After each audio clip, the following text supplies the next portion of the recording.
কিশোর কুমারের জন্মদিনে তার আবক্ষ মূর্তি উন্মোচন করলেন শ্রীরামপুরের সাংসদ কল্যাণ বন্দ্যোপাধ্যায়। সঙ্গীত জগতের উজ্জ্বল নক্ষত্র কিশোর কুমারের ৯৫তম জন্মদিনে রাজনীতির ঊর্ধ্বে সঙ্গীতের পৃষ্ঠপোষকতা কল্যাণ বন্দ্যোপাধ্যায়।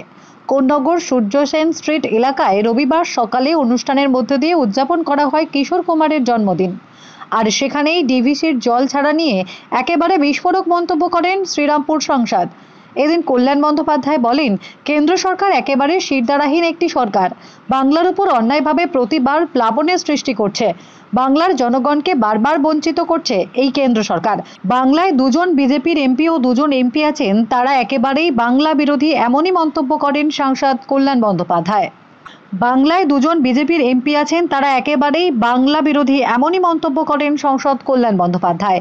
একই সঙ্গে তিনি জানান, জীবনে অনেক মূর্তি, অনেক অনুষ্ঠানে তিনি গিয়েছেন, তবে কিশোর কুমারের মূর্তি উন্মোচন করে তিনি নিজেকে গর্বিত বলে মনে করছেন, কারণ তিনি নিজেও কিশোর কুমারের পরম ভক্ত। কুমারের জন্মদিন ৯৬তম, আজকে আপনি উদ্বোধন করলেন, অভিনব একটা অভিজ্ঞতা হলো, কি বলবেন? ভালো লাগলো, খুব আনন্দ লাগলো। এবং এই যে কিশোর কুমার, আমাদের যখন ছোটো ছিলাম তখন থেকে কিন্তু কিশোর কুমারের গান অনেক শুনেছি। তো উনি তো একটা আমাদের কাছে একটা বিশাল বড় শিল্পী, মানে এরকম তো জন্মায় না। তো এখনো তো তার গান অমর হয়ে রয়েছে, আর তিনি নিজেই অমর হয়ে রয়েছে। এটা ভালো লেগেছে এই কিশোর কুমার ফ্যান ক্লাব যেটা করেছে, তারা যে প্রচেষ্টা কিশোর কুমারের মূর্তি উন্মোচন করলো, আমি এরকম আগে কখনো করিনি কিশোর কুমারের, আমার ভালো লেগেছে। আমি এমনি যাদের, আমি তো বারবার বলছি, এই কেন্দ্রীয় সরকার হচ্ছে বাংলা বিরোধী সরকার, বাঙালি বিরোধী সরকার। বারবার একই জিনিস করে যাচ্ছে। এই ডিভিসির জল ছেড়ে বাংলার মানুষকে সবসময়তে একটা অসুবিধার মধ্যে রাখছে। আর এই বিজেপির এমপিগুলো আর মন্ত্রীগুলো, এরা হচ্ছে শিরদাঁড়ানি, কখনো বিরোধিতা করতে পারে না। এরা শিরদাঁড়াবিহীন এমপি, শিরদাঁড়াবিহীন মন্ত্রী, এরা বিজেপির এমপিগুলো। বাংলার মানুষ অসুবিধায় পড়ছে, বাংলার মানুষ কষ্ট পাচ্ছে। আর যে ডিভিসির জল ছাড়ার জন্য ওদের দুটো মন্ত্রী আছে, ওদের দুটো এমপি আছে, শিরদাঁড়াবিহীন। এরা একটা রাজ্যসভার মেম্বারের শিরদাঁড়াবিহীন।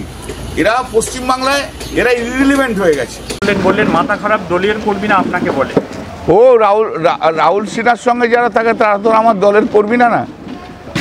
একটা লোক জীবনে 17 বার হেরেছে, গিনিস ওয়ার্ল্ড বুকে তার নাম রয়ে গেছে, যে আমার হারার জন্য তার নাম রয়েছে, কোনোদিন কোনো কাজ যেতে নেই। তার কি কথার উত্তর দেবো বলুন? ওর কোনো দাম আছে না মূল্য আছে?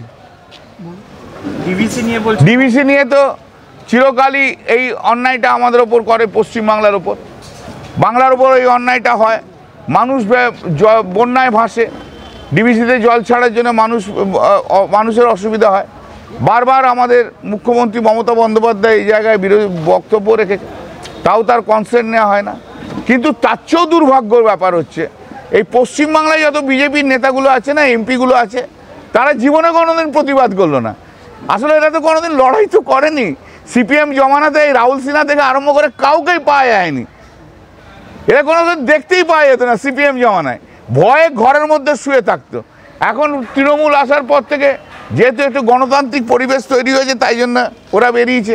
এরা তো মানুষের জন্য লড়াই করে না, এরা নিজেদের জন্য বলে শুধু। Bureau report, Durnibar Bangla news. সব খবর সবার আগে পেতে আমাদের চ্যানেলটি সাবস্ক্রাইব করুন এবং পাশে থাকা বেল আইকনটিতে ক্লিক করুন, লাইক ও শেয়ার করুন।